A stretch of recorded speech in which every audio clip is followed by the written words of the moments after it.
Bert! Get him! Yeah! Ron Babe was right.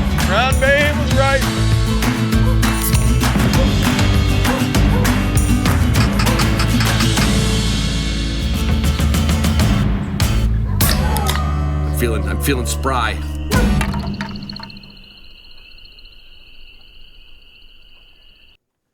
You know, I was given some serious thought to changing up the intro. Now, I know a handful of you, or maybe 20, 30,000 of you would say, yes, please, shorten it up. We might even listen to the whole thing.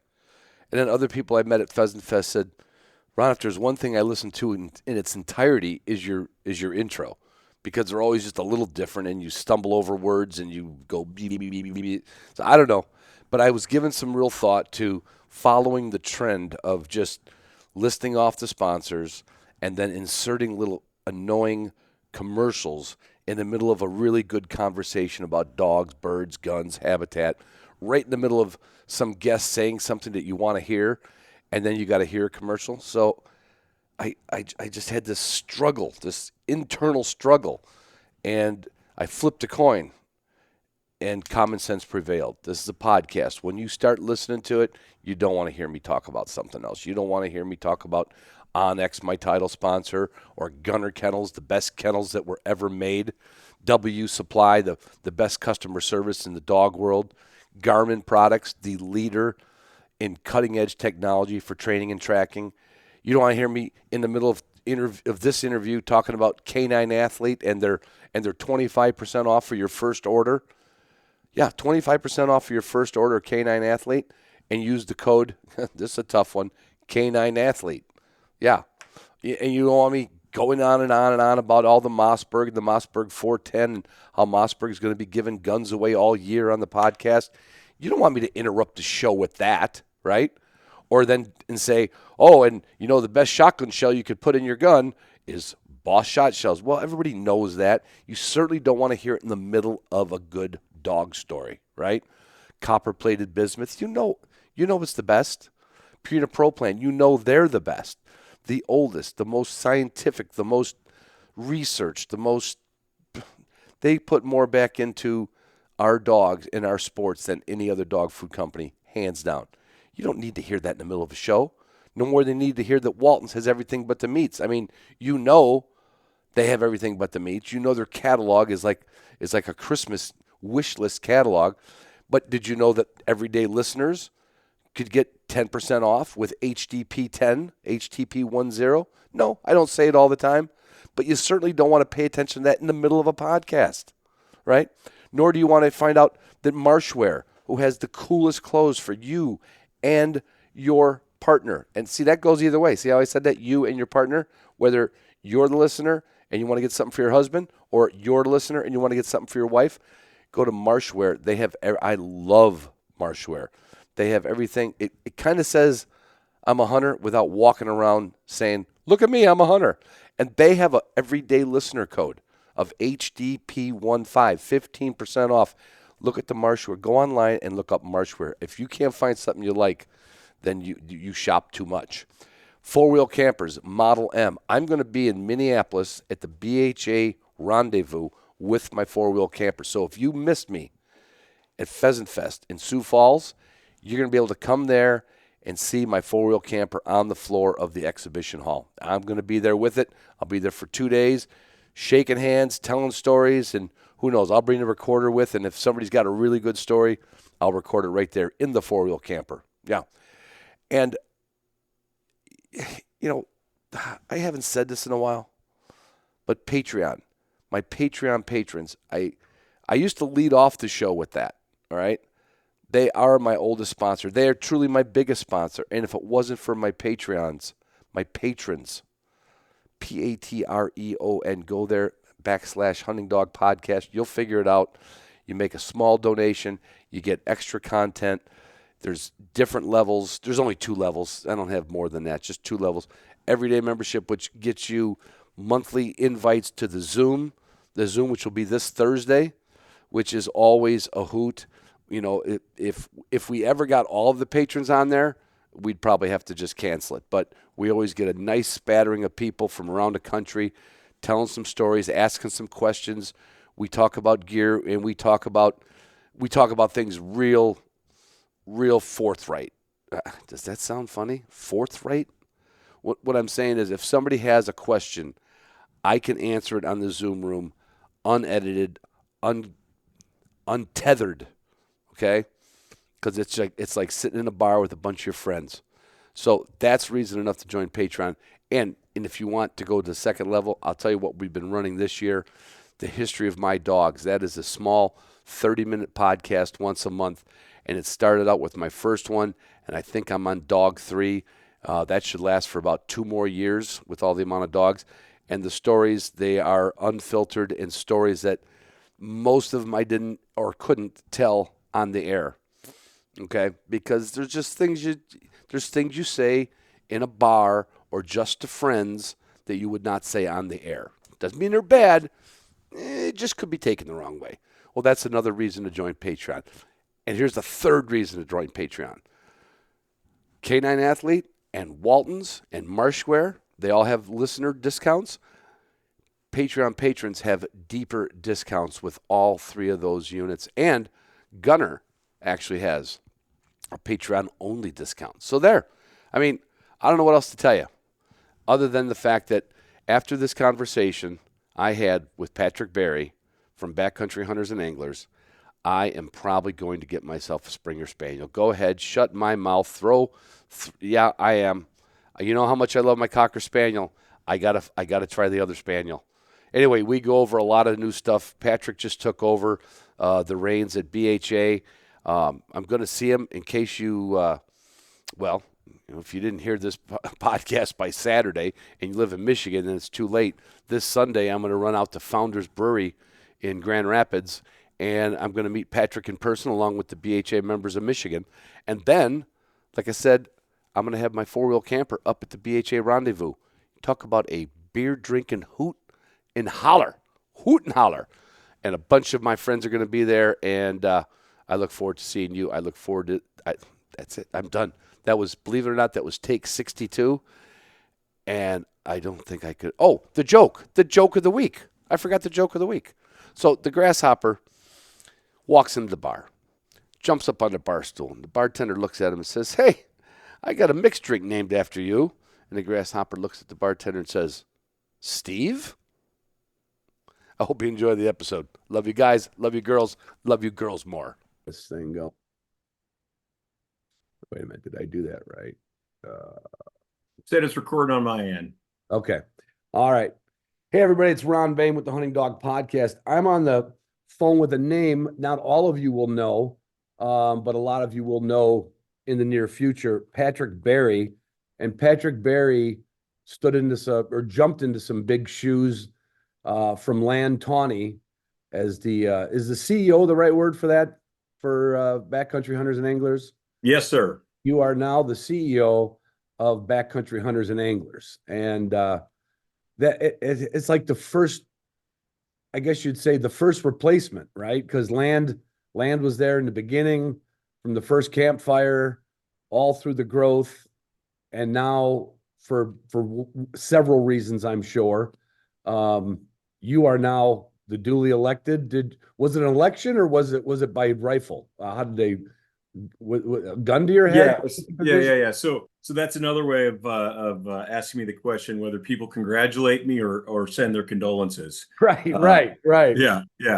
There may have been another person before Land, but certainly, with an organization that's just turning 20 years old this year, a lot of the founders are still around and still supporting BHA and enjoying watching the fruits of their labors and their legacy continue into the future. But certainly Land saw BHA through its meteoric rise from just a couple people to a sizable staff and chapters in 45 different areas around the country. Yeah, it was. I remember when I shouldn't say I remember when it came on the scene. I just remember when that, like you said, that meteoric rise. All of a sudden, there was a Michigan chapter, and there's people I knew that were saying, "Hey, you got to come to a pint night." And And it was kind of like I heard the acronym BHA, and then all of a sudden I was like, oh, that's just a bunch of us. And like how that became, before BHA, it was either DU or PF or RGS, right? With a banquet, or in fact, I think if I'm not mistaken, I think BHA started the pint night idea, right? I mean, I remember that was to a person that'd been to a lot of banquets, a one night pint night seemed like to be the best idea ever. Now I'm a heck of a beer drinker, so Yeah. it's sung to me. I think there's definitely an attractive quality to getting folks together over a beer in an informal setting where they can talk about the things that they love to do most in their free time. Right. It was a heck of a strategy to pull together this pretty distinctive community of people. Yeah. What would you, I would say, what would you say is uh, for people who literally don't know, Yep. the mission statement of BHA, if there is one? Backcountry hunters and anglers is the voice for our public lands, waters, and wildlife, and is critical to supporting the enduring heritage of people who love to hunt and fish in wild places. There are certainly other organizations that do a great job and touch on this in certain ways, but BHA has a very distinctive mission where we start and finish with that enduring legacy of public lands, waters, and wildlife, and what that means, for folks who love to get outside and enjoy the outdoors. And with that comes a lot of legislation act. Like there's a lot of groups out there that certainly have always had a voice, or they're under the umbrella of a voice in Washington. Did BHA just know right off the bat that they needed to, how did they know that they could even get somewhere? Is that a fair question? Because that's to start out with just let me say, and I'm being sarcastic, a bunch of guys with beards to show up in Washington. In fact, I noticed you are the only clean-shaven BHA member that I know right now. Well, so let's just talk about that, and we'll be real candid here. The problem is that when I try to grow a beard, which I've tried to do many times, I end up looking like one of those, junior high kids who went into maturity early, tries to grow a mustache and looks like he just needs to clean his face off. It's pretty pathetic, Ron. I'll tell you that. Okay. So that's why you're a clean-shaven version. Yeah, that's why. Part of the reason why I'm clean shaven, I would say. No, I think what I don't know so much that the ultimate goal of the people who thought about an organization that could focus on public lands, waters, and wildlife was really to jump into the policy realm as necessarily the first thing. When you talk to BHA members anywhere you go in the country, one of the first things they say is, "I found my people," and I think there's a combination of reasons for that. First of all, there are a lot of different fish and wildlife issues that are covered under the BHA mission, and pretty much any game species, that you can hunt, fish, and trap, covered under the BHA mission. And I think that's what has led to such a diverse geography where people are a part of BHA, and also that level of excitement. And I think there's something about, and maybe it is from the pint nights, where when people talk about finding their people, it's this diverse interest for species and issues that we tend to cover. And also, I think there's this feeling that BHA community can't be defined by stereotypes or extremes on whatever part of the spectrum and anywhere along the continuum. That it's this interesting intersection of being the point of the spear and having the courage of our convictions when it comes to these key issues, but also finding their way that's not really out on the fringes, but more ideologically diverse and certainly younger. And I'm not sure if this has ever been shared in the past, Ron, but 70% of our members are under the age of 45 years old, which is a very unique quality. Yeah, that's not typical for any of the organizations. No. But what that means is that, I always, have this saying, the world is run by people who show up. And folks in backcountry hunters and anglers, they show up. Yeah. And while, getting to your question about policy work, we have a strong presence in Washington, D.C., and work with our partners on federal policy issues. One of the real strengths of BHA is at the state policy level, digging into these issues. And the way I view backcountry hunters and anglers is that the essence of this organization are the chapters, members, and volunteers. And as staff, our job is to support those collective efforts. Yeah. Until I asked the question, I think I answered it in my head while you were I have a bad habit of thinking of my next question. But I never, when you said your answer, I keep going back to the things that were around when I started out, when I was in my 30s or 40s. BHA obviously was not there, but the fact that the title itself, hunters and anglers, backcountry, it can mean so many different things. It doesn't say duck hunter. It doesn't say shotgun, like all the other ones kind of say what you do. This one doesn't say what you do. It's kind of like it's a very eclectic group. You could have I'm sure you have members that are like so passionate of fly fishermen that they would drive you crazy if you went fly fishing with them.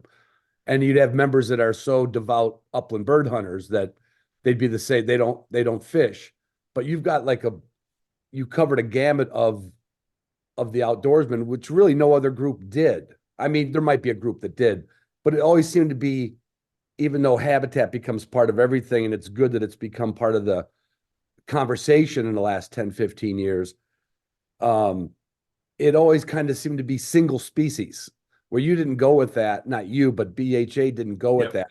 It went with it could almost been called the Great Outdoors Club, right? Yeah.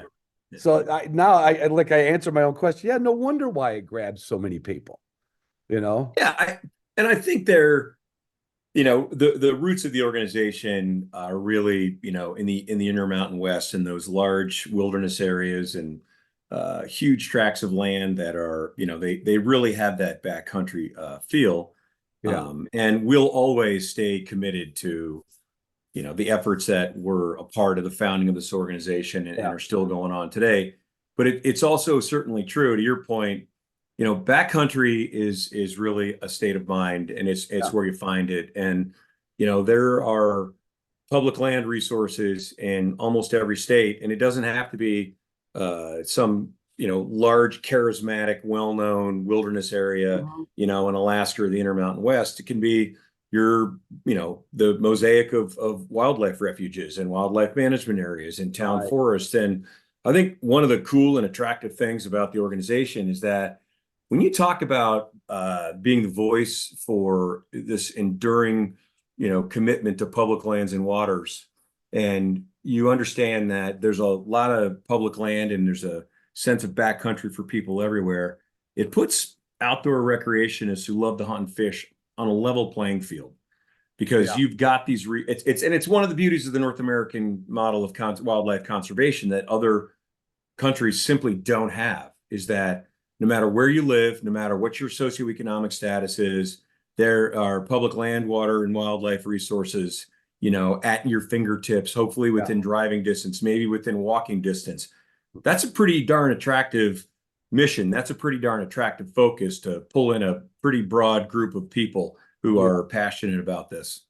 Yeah, and your description of backcountry, I remember listening to a podcast recently that they were trying to define wilderness. And I'm like, I never living, I've traveled in the West. I've traveled all over the country, every state except Hawaii. And I have, this is just as me being Ron. When I go something about 6 miles, not even 6 miles from here, I'm all by myself. That's as wilderness as, so that description of backcountry or wilderness it really can be in your backyard. It really can. And I don't feel any more free out west than I do over at Cedar Creek. It's just the place I park and the place I like to walk, and a passion for it. And like I said, a lot of people, now you live in Vermont. I have a big familiarity with the Virginia and the East Coast, and I live in Michigan. It's kind of like the further east you go, the less there is, but not really. It's there. Yeah, I mean, I always give the example of you know,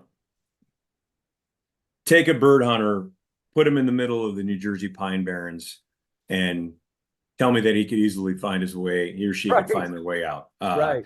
Yeah. You know, and if you were born and raised, you know, in Montana or Idaho, you know, you might think of New Jersey as just a concrete jungle, Right. without realizing there's a lot. You know, there are that feeling of backcountry places in every corner of North America. Right. Yeah. No, it's yeah, it's hard to I'm not getting I got my point across, but it's a couple things you've said have really resonated with me and made me think about other places I've been.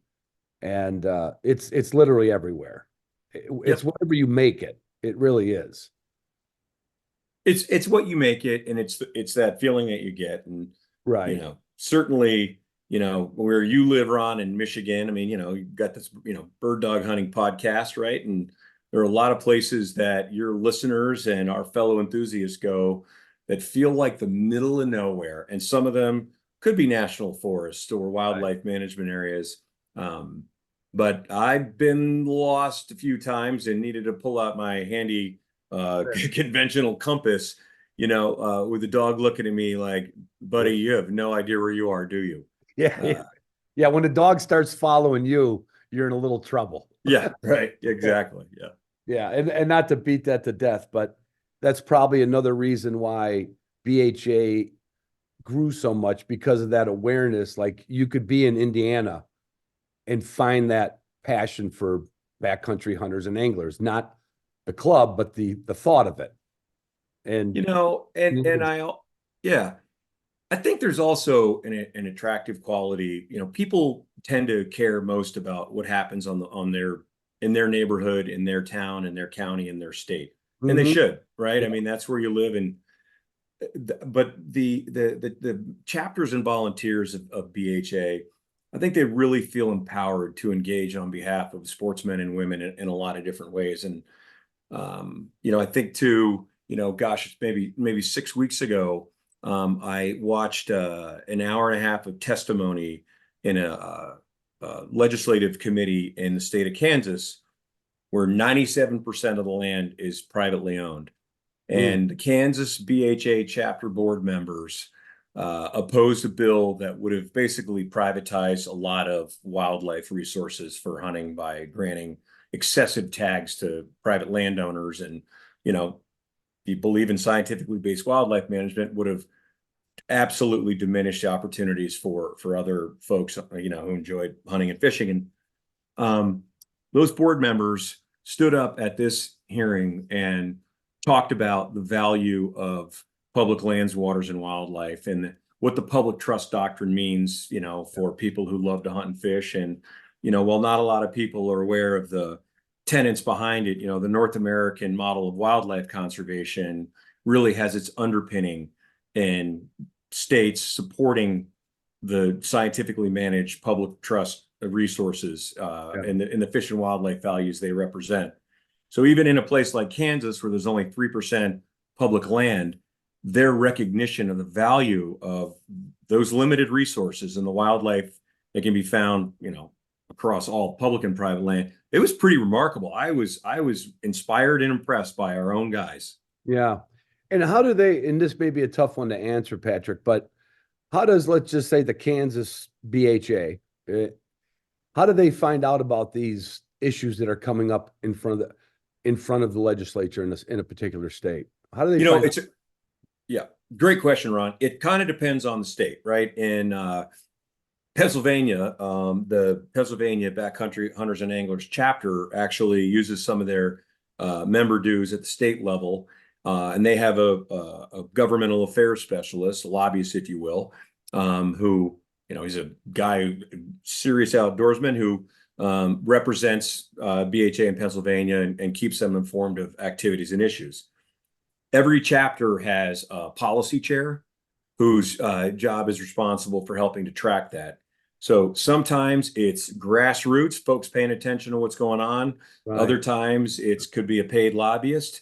And in additional cases, there could be partner organizations and peer nonprofits who may have more of a presence in the state houses and, you know, can share when things are coming up. So we'll basically crowdsource our intel on what's going on, Right. you know, depending on the state. I've said it said it so many times on this podcast that in Michigan in particular, we are really lucky we have MUCC, and that's been our people in Washington looking out for all the like whether you were the Fox Lake Gun and Rod Club or a PF chapter, they all fell under that umbrella of Michigan United Conservation Clubs, who sits in Lansing and feeds us that information. But you said not every state has an MUCC, and it's kind of like you guys are making sure that you do. Like there's that you didn't just want a chapter doesn't just get to have a pint night and be a bunch of fun. Yeah. You got like, okay, and you're going to be paying attention to policy, you know, and not a lot of groups ever did that in the past. They left it up to a few members of that organization. I think it's one of our strength areas. And if you go back to what we were talking about, how your perception, which I think is accurate, that, you know, that the backcountry hunters and anglers could capture a lot of different issues in a lot of different ways. It's a strength and a weakness, right? It's a strength because people really care about those issues. The fact that we're not single species focused and we really empower our state chapters to get involved is, I think, inspires a lot of people. The challenge is that twofold, is that first of all, we have to make sure we limit where we get involved and that it is aligned with the BHA mission. Because the second part of that, in many states, because our volunteers and members and chapters show up when it matters, a lot of different state and national hunting, fishing, conservation organizations are always trying to pull BHA in, you know, to support or oppose, you know, issues that are relevant to, you know, sporting community. And maybe, I mean, I could be speculating here, but maybe a lot of that is of based on the average age too. You know, when let's say when you're a little younger, you have a little more bandwidth, and you get a little older, you get a little narrower, and you've just got that a little bit of, I'm gonna say, a little youth on your side, where I don't think other groups always had youth on their side. There's no question about that. And people often hear me say, you know, I mean, I didn't make this up. It's been around for a long time. The expression "culture eats strategy for breakfast." And never heard that. I mean, culturally, BHA, you know, when you talk to members who say they found their people, I think it has as much to do with the mission and the acceptance of anything you want to try to go hunting and fishing for is, you know, in that, you know, bailiwick. But also I think there's a real passion for getting involved and knowing that you have the opportunity to make a difference. And that seems to transcend geography, because boy, these folks get involved. I mean, I just had a meeting with our Ohio chapter last night, and they are fully engaged on, you know, issues that are affecting public land. And, you know, I mentioned, you know, Pennsylvania and Kansas, and places that you wouldn't normally necessarily perceive as being a strong place for where you might find a really passionate, dedicated, and effective chapter for BHA. But it's because they care, because there's this culture of engagement and activism around these issues that gets people pretty excited. They feel like they make a difference. Yeah, I think that's probably it. You do have a feel like, and going back to your predecessor, I remember going to, probably I've been to maybe 3 or 4 different pint nights in different locations. Most of them were in Michigan. If I knew land was coming in, I'd pop into a pint night. And just that enthusiasm you feel, it's hard to put a label on it. It's hard to put a feeling on it, but there's like a vibrancy to that group, even when it's just in a little pub with 30 people. it's just not, there's different conversations going on. There's a different energy there. And so you got a heck of a path ahead of you. Are you doing a whirlwind tour of chapters now? Is that part of your new regime? I'm listen, knowing how invaluable, like I said before, I mean, the chapters, that's really the organization and our members. I do the best I can to engage where I can. I'm still in the early-ish stages of getting to know the organization better and, what some of the needs are as we grow and how to make sure that we're supporting an organization built for, a 5 and 10 year horizon rather than today. So picking up where land left off and getting some good, strategies in place that can support that culture that I was talking about. Right. So you don't necessarily, you're not on a whistle stop tour. Well, I mean, they didn't come to you and say, oh, by the way, you have to go to 50 chapter pint nights in the next 6 months. So it's going to take you a while to get to know everybody. But for the people who don't, what was your background before this? Yeah, I'm really fortunate that I've got background in, as a legislative and policy director in the conservation and environmental world. A lot of fundraising experience, a lot of experience helping organizations and agencies, get themselves in really good working order for everything that they do. So that includes everything from membership to budget management. One of the most important roles that I played was as the director of Vermont's Fish and Wildlife Agency. That title is commissioner up here. But certainly having all of the biological staff and fish and wildlife law enforcement, fish culture stations, hunter education, working with the legislature and the governor's office, building relationships with directors in other states, and many of whom have gone on to be a part of some of our peer organizations at BHA. All of those together, those experiences have been really helpful in preparing me for what I think is an incredibly exciting future for BHA. I'm pretty bullish because I don't, taking those experiences and the things I've learned along the way, and you couple that with this passionate, dedicated staff and chapters and members, and the fact that the value of public lands, waters, and wildlife, the threats to them, that's not going to expire. So I'm pretty excited about the future of the organization based on where the organization's come from, and me too. Right. Yeah, you're not going to be able to come in and put it on cruise control. You're going to have to keep your foot on the gas, because I was just I did an interview with PF and RGS the other day, and every once in a while I'll take something away from a podcast and I'll start professing that like a prophet. And they said something like 300 to 500 acres a day are being developed in this country. And I was like, well, no, come on, that can't be possible. Not three. You think of it as a scale, but like 300 to 500 acres a day. That's a scary thought, and sometimes something like that wakes you up. So yeah, your job is not going to get easier. Well, yeah, I mean, achieving the mission is not going to get easier, but I think we have the opportunity to get more people excited about it. Yeah. And with that increase in, a passionate community can be more effective, down the road. So a little bit I want to talk about, two things. I actually signed up for, you're going to be in Michigan. I put it on my calendar here. What is it? March 24th, right? Yes, this coming Sunday. Oh, it is this coming Sunday. Yeah. Oh, shoot. I better tell my wife I'm going to Founders Brewery. There you go. I was going to try to surprise you. I thought, no, I better not. You might be busy, but that's probably, I would say, our premier brewery in Michigan. And when I saw a little blurb come up in an email, I was like, oh, I'm going to surprise Patrick there. Yeah.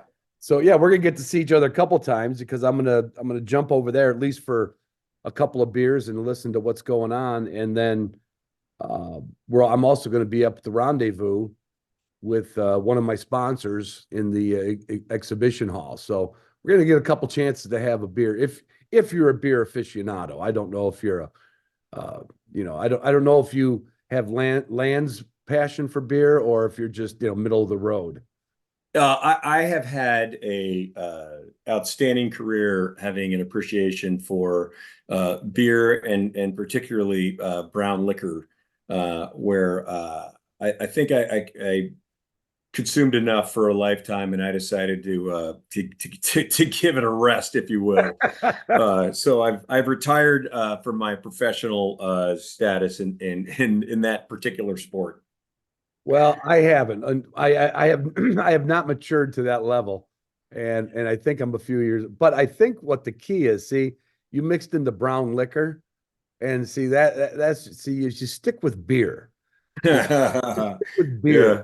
there's just all these little avenues you can go down, and it's a lot safer. So, if it would have said shot night instead of pint night, I'd have never gone to my first pint night. Yeah.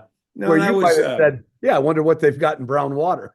I don't know. I mean, it always felt like a grouse bird camp tradition, end of a long day, cold, sit around a wood stove in a cabin somewhere and find yourself a decent, good glass of brown liquor. And but when it gets too far beyond that, that's when you get to the professional status and realize, I'm done. yeah, I need to retire from this job. Well, you haven't retired from the dog world, though, right? No. I mean, you are beyond, I would say, a little bit above and beyond most people in the dog world. I know you have Springers and Cockers. What was your start with the dogs in upland hunt, at least the upland side of things? It was a really interesting story, actually. I had some buddies when I was living in Wyoming, when I was, dirt poor and working in a fly shop, and who introduced me to waterfowl and upland bird hunting, but I didn't have a dog. And my wife is crazy, would happen to be volunteering at the animal shelter in Missoula. And she asked me to if I wanted to come and help walk some of the dogs. Well, I hadn't spent too much time in animal shelters because I wanted to take all of the dogs home. I mean, seriously, it was that desire to save all of them was overwhelming. And there was one dog in particular who I just fell in love with my first walk around, and it happened to be a Springer Spaniel. Okay. And to make a very long story short, that was our first Springer, who I ended up taking hunting as often as I possibly could. And that's what really got me started. And we just fell in love with the breed. Their temperament, their affection, their biddability, and balanced with that on-off switch, where the on switch is incredible, bird drive and strong retrieving instinct and all the things you talk about on your podcast all the time. And I know a lot of people have started with, let's say the first dog was a free dog. Did you get some background on that, Springer? Or did the shelter just say, well, it's just a dog that was turned in or found lost? Or did you get... It's kind of 50-50 if that dog even had what you were looking for, but you kind of found the dog and then you said you must be able to hunt. You're a Springer, right? I think that's exactly right. We found the dog, and the dog happened to have the drive. The only background we got was that the dog was abused and neglected. He was in absolutely awful shape when he was brought in. But I'll get all choked up about this, Ron, so apologies. But you could just see his spirit through all of that, whatever suffering he went through. Almost like a POW, right? Almost like it was awful. But you looked in his eyes, and that was it. That's exactly the way I saw that. And he ended up, in many ways, we didn't have kids back then. He was our first kid. We spoiled the heck out of that dog. And the way I see it, he deserved every minute of it, considering Right. the year and change of his life. Wow. So how old was it when you found him? Or They guessed he was not quite a year and a half. So maybe pretty a young. year. Pretty young. Yeah, he's pretty young. And like, let's be honest, I didn't, know what I was doing when I was training. And listen, I'm not saying I do now. I mean, the longer I, do this dog stuff, the more I realize how much I don't know. Right. Right. So there's this lifelong learning, which I think is something I enjoy about it. But I mean, I really knew nothing back then. But you had a dog and a gun, and that was a good. I had a dog and a gun and a place to go hunting, and a lot of good friends who encouraged me and were responsible for the bird hunting OCD that developed throughout my life. So, and because I know this is going to turn into it's the Hunting Dog Podcast, and we could talk all day about BHA, but I think at some point somebody go like, Ron, get to the dog part, get to the good, Yeah. right? Yeah. So I always ask people this. So you have this one dog, and this is, like I said, a story that's repeated itself. You have this one dog. How do you decide what's the next dog to get? You're probably not going to go back to the shelter. Now you got this dog. You were like, well, these are really. What was the process for finding let's say your next Springer, or what was the next dog?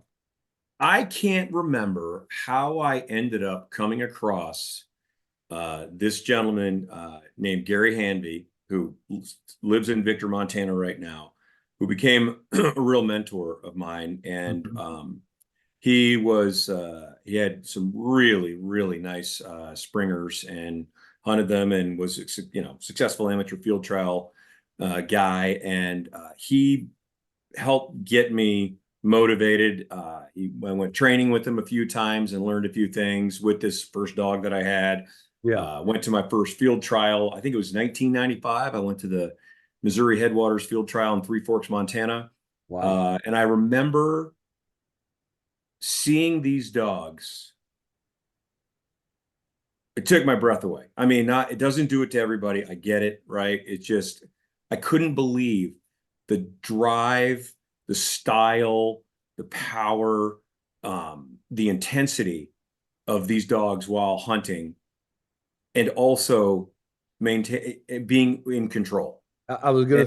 You had to have the word control in there. It just, I couldn't imagine. I thought, I will never have a dog like this in my lifetime. I don't even know how. Like, how do you even get a dog like this where Right. you bottle that partnership and that drive as a team, and you can be so effective. Honestly, it was like a bucket list / dream of mine. After, with that first Springer, going to that first field trial, spending some time with Gary Hanby, I knew I wanted to have more of what I had been introduced to.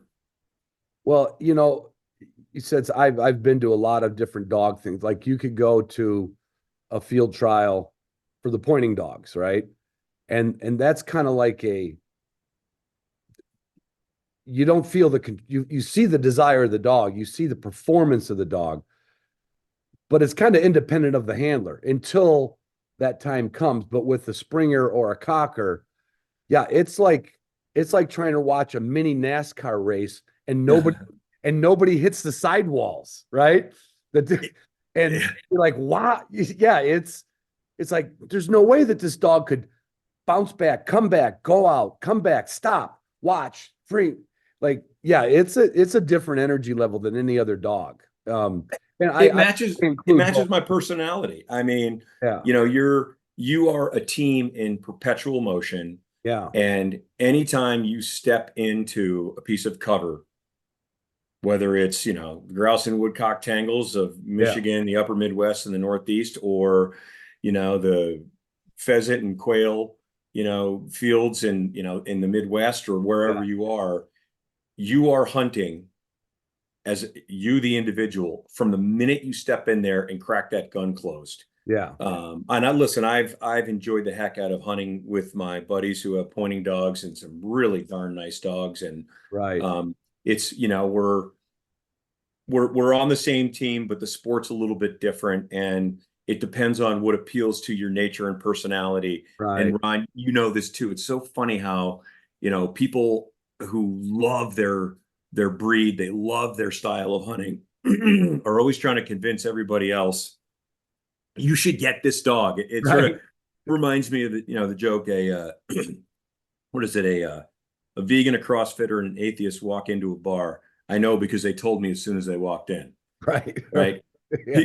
People get so excited about their breed and their style of hunting, and it's genuine enthusiasm they want to share with everybody else. Right. But I've gotten to a place where I don't even consider that anymore, because everybody has their own aesthetic, which is basically what it breaks down to. Right. And it's just an individual preference that's appealing in different ways to different people, whether you want a big ranging pointing dog where you're on horseback, or one like a fawn that might be a little closer, or Right. you love the idea of these powerful, fast springers, or even that busy and sort of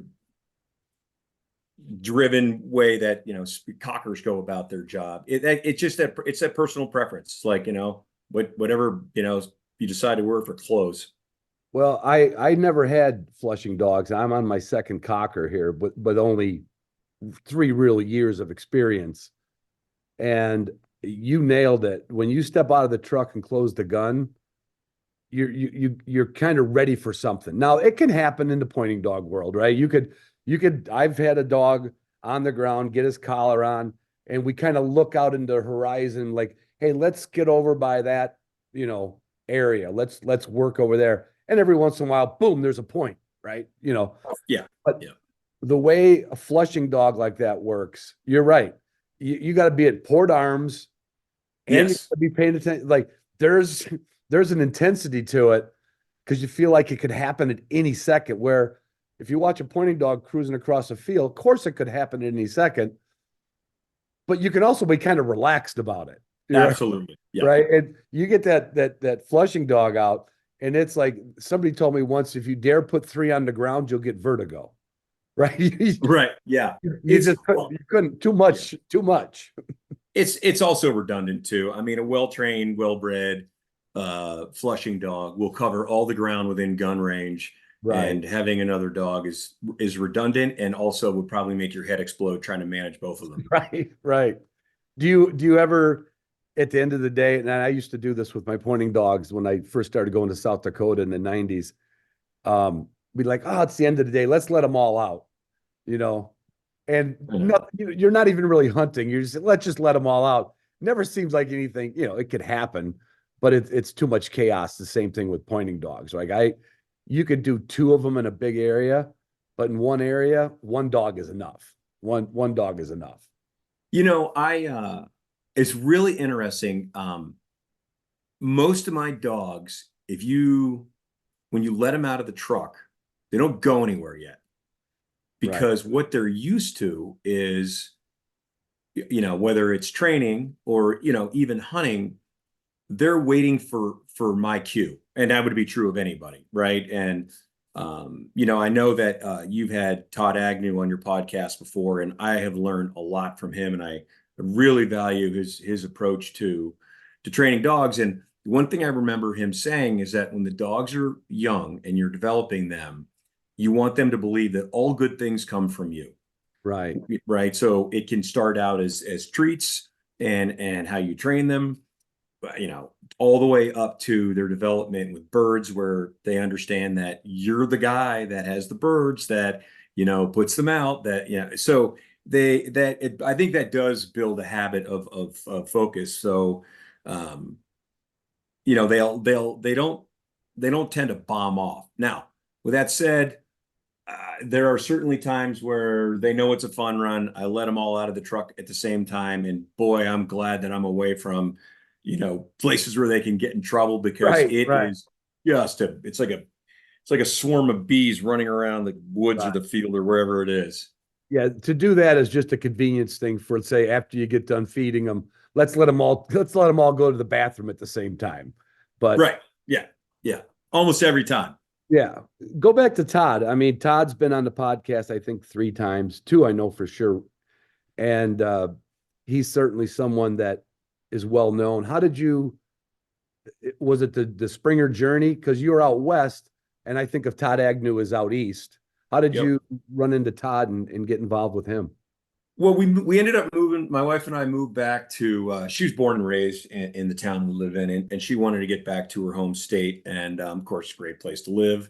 Mhm. We ended up coming back here, and there's a lady in Western Pennsylvania who imports some pretty nice dogs, and she was hosting a training seminar at her place, and I'd been in touch with her because I actually was trying to get a dog out of one of her breedings, when I first moved back to the East, and it didn't work out for whatever reason, but she hosted a training seminar with Todd, and I ended up going with a buddy of mine over to that training seminar, and that was my first introduction to Todd.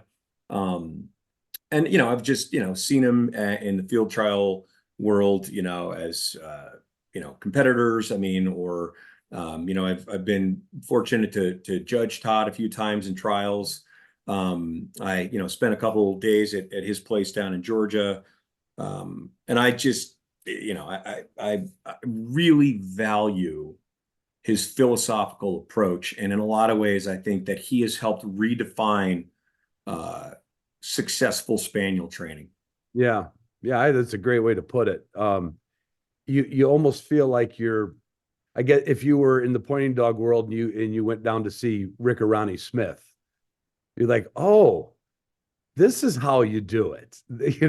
Yeah, yeah. It's like, oh, it's like he has, I shouldn't say he has a complete mastery, but it sure seems like he has a complete mastery of that style of hunting dog.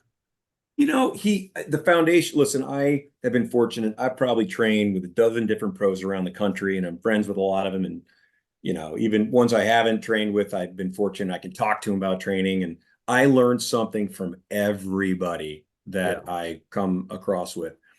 But there is something about that philosophical approach and the foundation that he instills with those dogs that endures for their lifetime that is attractive to me. The notion that more pressure is seldom ever the answer.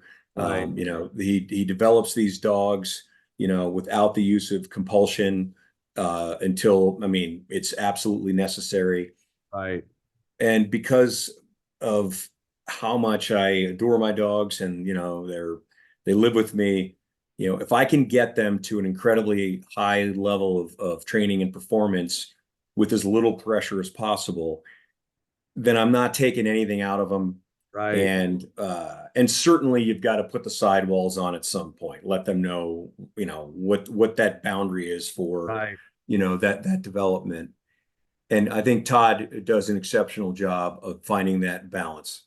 Right. And you mentioned, like, yeah, there's a lot of great trainers out there in every type of dog, but sometimes it's the way that trainer communicates to the people.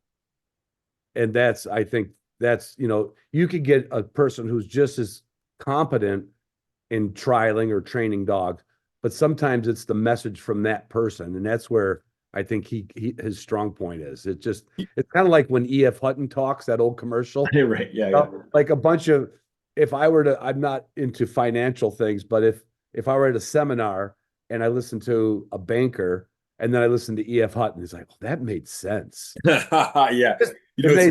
And it almost, when it makes sense, it's because it's almost like, yeah, I didn't do that. Oops. By the Oops. way, isn't it funny how we'll pull out like the E.F. Hutton commercials, right? From if you remember them, when E.F. Hutton talks to people, listen, what a hell of a great advertising and marketing campaign. But it's funny, if I ever pull that reference out with the younger generation, they look at me like I'm crazy. So, but I know what you're talking about. Right. I will Yeah, say too, the interesting thing about Todd is, and actually I find this instills me with more confidence, not less.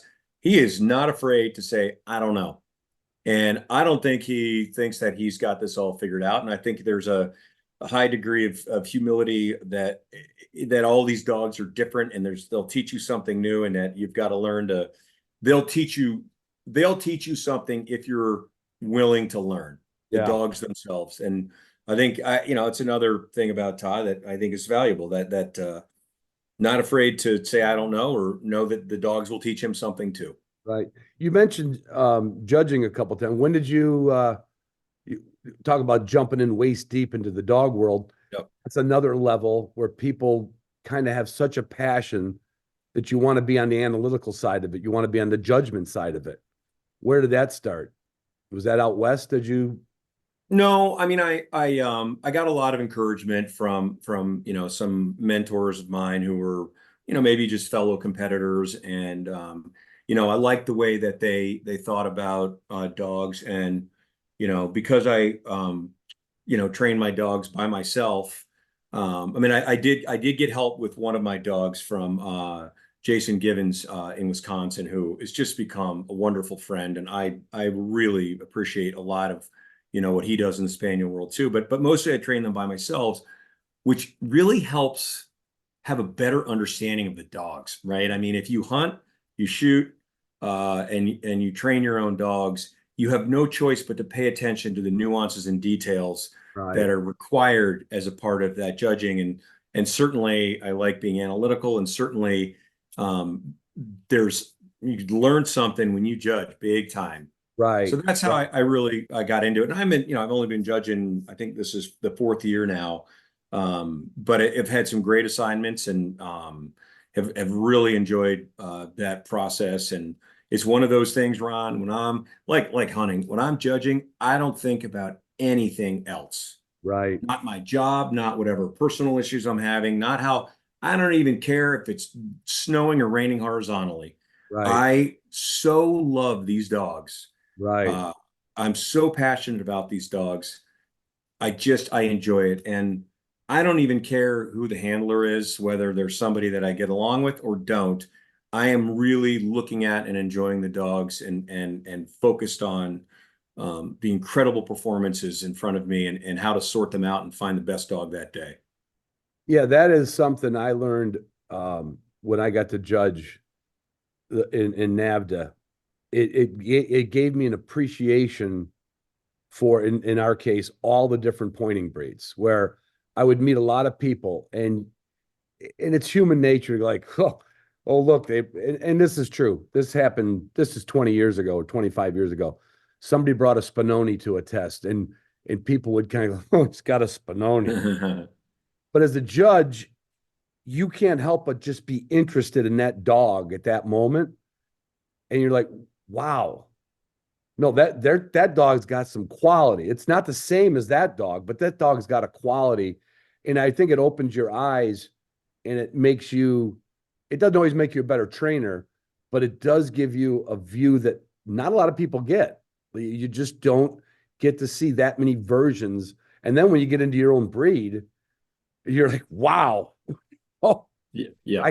I didn't know there was one that good or that different. And yeah, I think judging can only complement the whole thing. Obviously not, if 10% of the population hunts birds, only 0.2% of the population's ever judged another person's dog, but it does give you some insight that you'll never forget. You learn things. You learn things at a very fast pace almost.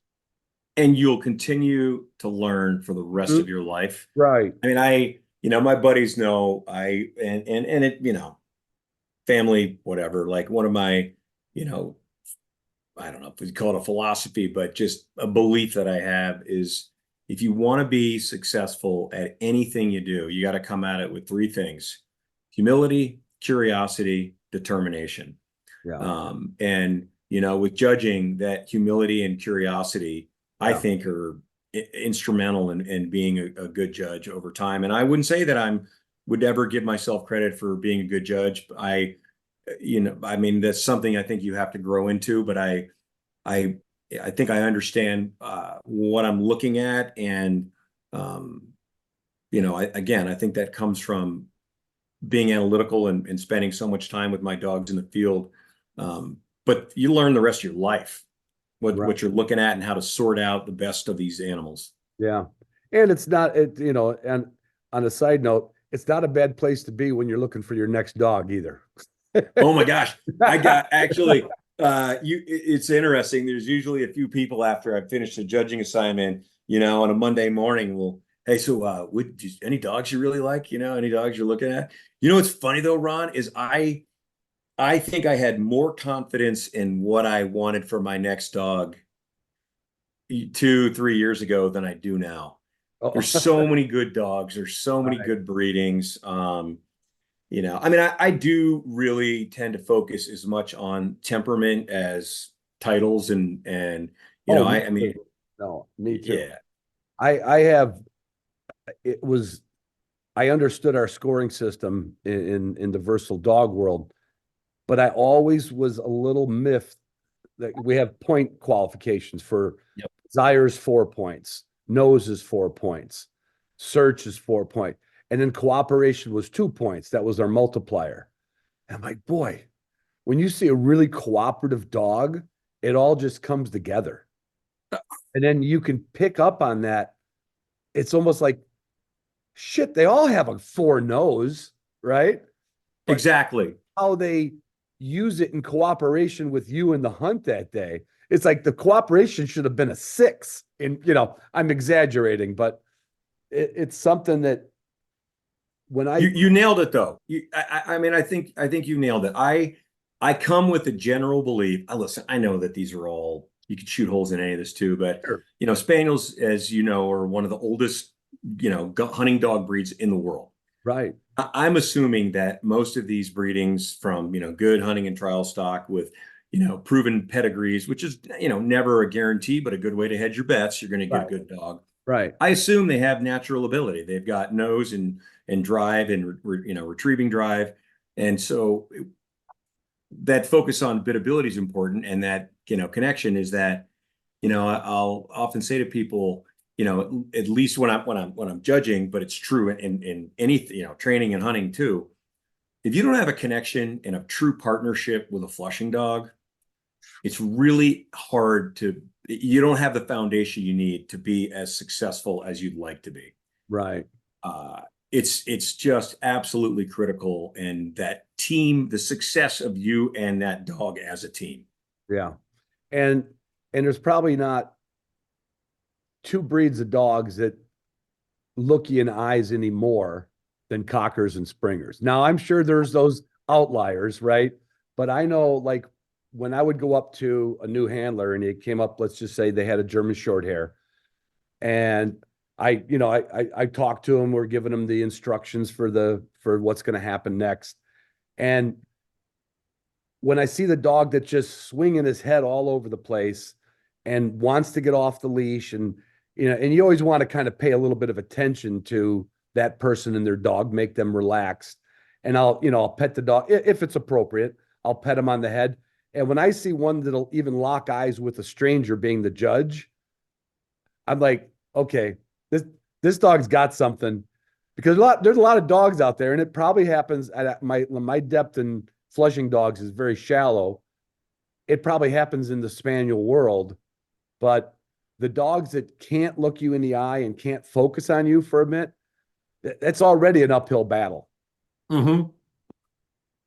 I remember seeing one of my first really well-bred hunting and trial springers. It was a dog my friend Gary had that I mentioned, and it would just sit and just look at him, just stare laser beams through him. Right. And right. I found that so compelling, and and I all my dogs do that, and I just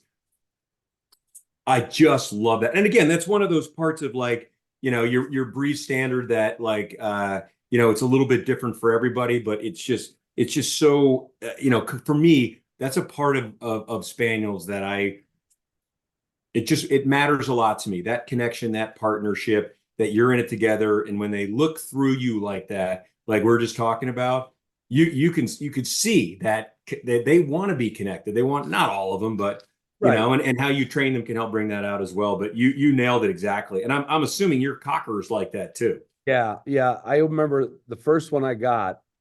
Sadly, it died very young, and I literally was on the 15 minutes after my vet called me and said, "Okay, there's no hope here." I was on the phone with Jordan Horick over in Wisconsin, Oh yeah. helping me find my next cocker. And that night, I had talked to the breeder that he recommended because I was like, I have to have another one. And my memory of if there was a memory of Taffy, like not all my dogs slept in the bed with me. A couple of them would probably tear up a motel over there, but my good ones would sleep on the bed with me, not at home, but on the road all the time. And I swear to God, I could be laying on my pillow, wake up to have to go to the bathroom at 2 a.m, and the dog would be staring at me before my eyes opened. Like, what? It's almost like, what were you watching me all night, waiting, Oh yeah. waiting to make eye contact with me? And I've had some great dogs that when I get up in the room, they just sleep on that pillow, and they're still a good dog. But something about that little cocker, they're always looking like, you Oh know? yeah. And so it's kind of become my barometer for all dogs. Like, it's just something I didn't, and maybe that's the way I look at. Maybe it's just a fit for the right people. Maybe that's how I look at things, whether it's a tree or a frog or a bird. I'm like, oh, beautiful. You're beautiful. It's almost like that's what they're saying to you. Well, it's funny. I've got cockers and springers, and in a lot of ways, I'm a Springer guy. And I think one of the reasons is that a lot of those cockers are smarter than me. And yeah, I worry about that, So they'll give you that look, but don't you wonder how often there's more mischievous, I don't know, there's that mischievous quality too. Like, they're so connected, they want to go do something. And also they're trying to read your mind and figure out where you put the car keys because they're going to take the truck down to the store. Right. Yeah. I've been lucky now in the last couple of years. I've got a guy that's become a friend of mine, and he has a Springer. He lives in South Dakota. And that was the first Springer I hunted with. And I don't think he may have trialed the dog here and there, but he did a great job on training that dog. And that was kind of my motive, like, wow, I can get more out of my dog by working with it a little bit. His dog, I think you nailed it, is a little less mischievous than a cocker. Yeah, they're so close in how they do their job. And originally they were basically the same dog, right? Originally, right, exactly. Yeah. And I think yeah. Todd did a really good job, I think, in your most recent podcast talking through that. And I remember talking to it wasn't like Jordan, but it was somebody who's really focused on cockers. And I said, man, what I feel like I've learned is that cockers are they're tougher, they're smarter, and they're better problem solvers. And he said, yep, and they're better problem creators too. That's a good way. Yeah, I would agree. So I am down the road here. I think my next one's going to be a Springer, my next dog. It's not that I don't walk as far as I used to, but I don't walk as far as I used to. And when we talked about the animation in their hunt, I'm okay with a short walk and an energetic dog, as opposed to an energetic Ron anymore. Like you said, I feel like you're in the game the minute you close the action on your gun. It's game on. Yeah. Have you hunted the prairie species with? I know you have, but I mean, I was talking to Jordan a while back. We did a podcast, and I was wondering about like the stamina, for let's say not. I hate when people say my dog can hunt all day. That's a bold statement, right? Yep. When you go out on, do you have, like with a Springer, if you were out in Montana looking for sharp tails or huns, do you have a time frame or a mile in your head? Like, we're going to be out for about an hour and I'm going to switch dogs. Do you? Yes. Okay. And yes, when I asked Jordan that, he says, well, I take them all with. And I'm like, What do you mean you take them all with? He goes, well, I just walk 3 of them on heel and I let one of them hunt. And I was like, you can't do that. He goes, oh, yes, you can. Yeah. Yeah. I started thinking about like, I've got 2 pointing dogs now. I'm down to 2, and they're I'm just going to say they're mediocre, right? They were out of shape this year. I'm like, why didn't I ever, why wouldn't I have ever had one of my pointing dogs on heel, let the other one get a good hard 20, 30, 40 minutes in, call it in and send the other one out. I was like, that's got to be my new goal for all my dogs. I do put the dogs on heel when I'm training them a lot of the times. I haven't done it with hunting. First of all, I haven't and probably never will reach the dog whisperer status of a Jordan Horak who, I mean, like I said, I can do it in training. I'm not sure I would have the brain power to have them all on heel. But I'm also okay with keeping them back in the truck, rested, calm, because even a dog focused on healing requires a lot of physical and mental energy. Right. That's certainly not, what the other dogs are expending. And, I usually figure I'm going to want to go back to the truck and get a snack or a water or something, depending on where I'm at too. I will also, I'll tell you this, I have a pretty good idea of the individual stamina of each of my dogs and which ones are better in different kinds of conditions and cover. And one of my dogs has probably got the best stamina of any dog I've ever. Actually, it's out of Todd's dog Dudley was as you've talked about, right? That high point dog was a sire. He can. I mean, I agree with you. Like my dog can hunt all day. Really, at what pace? Right? Are they still hunting when they're walking behind you at 3 o'clock in the afternoon on a hot Kansas opener? I don't. But so I do try to gauge that, and I have another dog that is, oh my gosh, he can tear it up, but he's not going to last all day, and so I do try to I pick the dog for the spot where I'm going anyway. The day, the temperature, and you got it. There's one. This is just right for Betty. You got it. You got it. And I'm still. That's why I've got so many questions because this is like I'm still probably always going to have a pointing dog or two. Luckily, I have empty kennels right now, so I'm open to I get another pointing dog and another flushing dog. But I'm going down that road where I think someday you're just going to see me out there with just flushing dogs. I don't know. I don't know why, but I do know why. I learned it was with my first couple dogs, and we had moved back here to the Northeast. I had a friend, John Kirk, he's a wonderful guy. And he was a really strategic grouse and woodcock hunter in how he would approach a cover and move through it.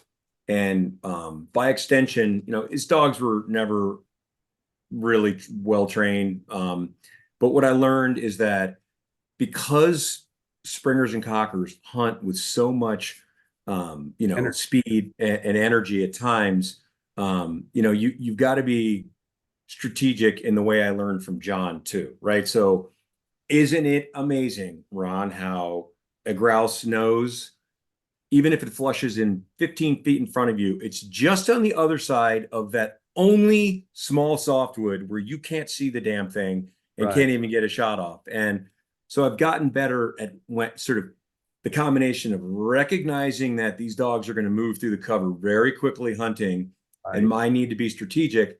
I may sit the dog while they're hunting, give them a toot up, sit them down to get over a deadfall or around the softwood or, where even in situations where I think that looks like a dang birdie spot, I want to send the dog around the other side and have me kind of come around, the opposite side. I don't do it all the time. I don't think about it all the time. I don't want it to be a hassle or break up the fluidity and enjoyment of a hunt. But those two in combination have been pretty effective at times and getting more birds in the vest. Yeah. When I started doing the Upland Institute with Justin McGrail and he knew I got my first cocker. Now, and I may be butchering up his words, He said, if you get a good one, you're gonna see more birds than you've ever seen with your pointing dog. And I was like, well, how? He says, if you think about it, okay, the birds know we're coming in most cases, unless you're hunting in Canada and they're just waiting for you to walk by. But in an area that birds have been hunted previously, that bird's already on alert, and you're coming in one direction, you're usually behind your dog. So the bird's got like this, okay, there's that, and then there's this other thing. But with that flushing dog literally stirring the pot, birds are gonna show themselves. You may not get the shot on it, but the birds are gonna show themselves because it's almost so foreign to nothing hunts like that. Like a fox might hunt like a pointing dog. He's using his nose, he's trailing. That it's like that cocker or that flusher, that Springer is just saying, somebody taught it, like, if you just keep stirring this pot up, something's gonna come out of the ground.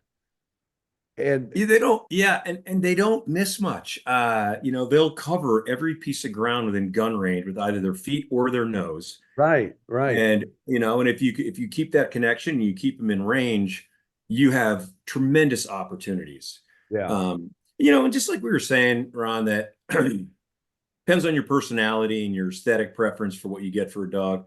I think it also depends on where you hunt too, as to Sure. what's going to be effective. Like, I remember, like hunting in Kansas, right? For on wild pheasants and quail. Let's just take wild pheasants for example. Yeah.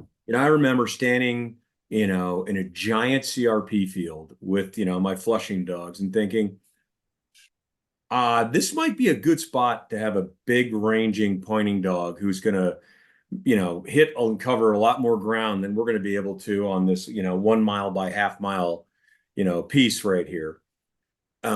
And at the same time, I remember, again, it was almost 20 years ago. I was hunting out in western Kansas, and the birds were in a lot of the cut corn and cut milo.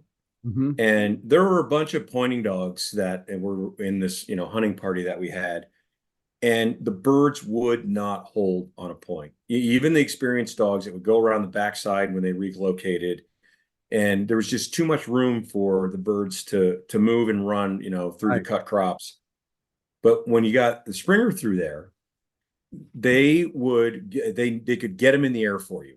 Right. And they could, instead of point relocate until you're running out of ground. Right. An experienced dog would be able to get them up in the air and give you an opportunity. So again, some of those bigger pieces of land where I'm like, oh man, I don't know if we got what we need here to cover all this ground the way we need to. To those places where there was just a distinct advantage because we definitely saw more birds and had more opportunities with a Springer in that kind of cover. Right. I should have just got Todd to come on, and we could have turned this whole episode with a subtitle. We've completely ventured off of BHA, but I can't help, when somebody's as passionate about it as I am, I'm like, oh, this is turning into where, like, I'm already going, okay, I'm going to be going out east within the next year. Okay, Patrick and I are going out. We're going out somewhere, if nothing else, just to shake hands and watch each other's dogs run in circles. Well, this is why people listen to your podcast, because you talk about, upland hunting and dogs are such a critical part of that. I mean, I think for most of us, I'm not sure we would go upland hunting, or certainly not enjoy the experience in the same way, if the dogs weren't a part of it. So Right. Of course you got to talk about dogs. Right. But then I always go to, and I've said this a zillion times, I also love the people, and that kind of goes back to BHA. It's like when you meet another dog enthusiast, not every, but I mean most of them, you immediately you're just like, it's like meeting in my case, a fellow Mason. It's like I know your path. I know what your beliefs are. Yep. And we're friends. We may never see each other again, but we're friends. And I think that's something that BHA kind of captured too. You've got that. It's almost like you could say they were all dog people. if that's what dog people meant. Yeah, I mean, I think that's a really good analogy, right? I mean, there are so many different ways that you can hunt upland birds with so many different dogs. And, we may all come at it from a little bit different perspective, but, there's this vibe and this community that is really, really distinctive. And, I mean, I do think that's certainly true of BHA. I mean, for a lot of our folks, it's those, connection to backcountry and wild places. There's also that, belief and vibe, hunting is the most socially, environmentally, and ethically responsible way to put meat on your table. I mean, Ron, there have been pint nights where, there was, old school conservative hook and bullet, guy that, we all know, and, not to stereotype, but like, just trying for, illustration. And by the way, this is true. And there was a vegan that showed up, but the only meat that person would eat, so not a true vegan, was wild game, because they knew where it come from. It didn't matter whatever ideological differences these guys had, or, what they liked to hunt or fish or whatever, right? They shared that common love of hunting and, in the same way that gun dog people do, right? How we come at it and what we own is often far less relevant than the fact that one common denominator. Got it. You got it. So coming up, just so people that listen and live close to Michigan, you're going to be this Sunday, that's March 24th. You're going to be at the BHA Pint Night at Founders Brewery. Yep. Grand Rapids, Michigan. I'm going to be there. So if that encourages a few listeners to be BHA curious that haven't been, then I encourage you to come over there. I'm sure you'll have a little time to not talk to everybody, but you'll have a little stump speech, right? I'm sure they're going to put you up there for a stump speech of some site. And then just in the following month, April 19th and 20th, starting on the 18th, yep, the BHA Rendezvous is going to be in Minneapolis. And I was glad it came to the East. I don't know if it's been in the East before, what I call the East. Yeah. I was at a rendezvous in Boise years ago, and I did some dog demos. And when I got a chance to come here, and I somehow think this is it. I knew it was my crowd. I'm going to be sitting there with a camper on my truck with the company who's one of my sponsors. But I'm just looking forward to shaking hands and shooting the shit with everybody that walks by. And that rendezvous it's amazing that BHA put that almost amazing that they put it together in the short amount of time that they've been on, an organization. Though I encourage people, I'm sure any BHA member within driving distance is going to be there because they are so passionate. But if you're a listener to the show, or you're I'm going to say just a PF member or just a Prairie Grouse, come out to Minneapolis, walk around. It's going to feel like a pheasant fest. It's going to feel like a trade show.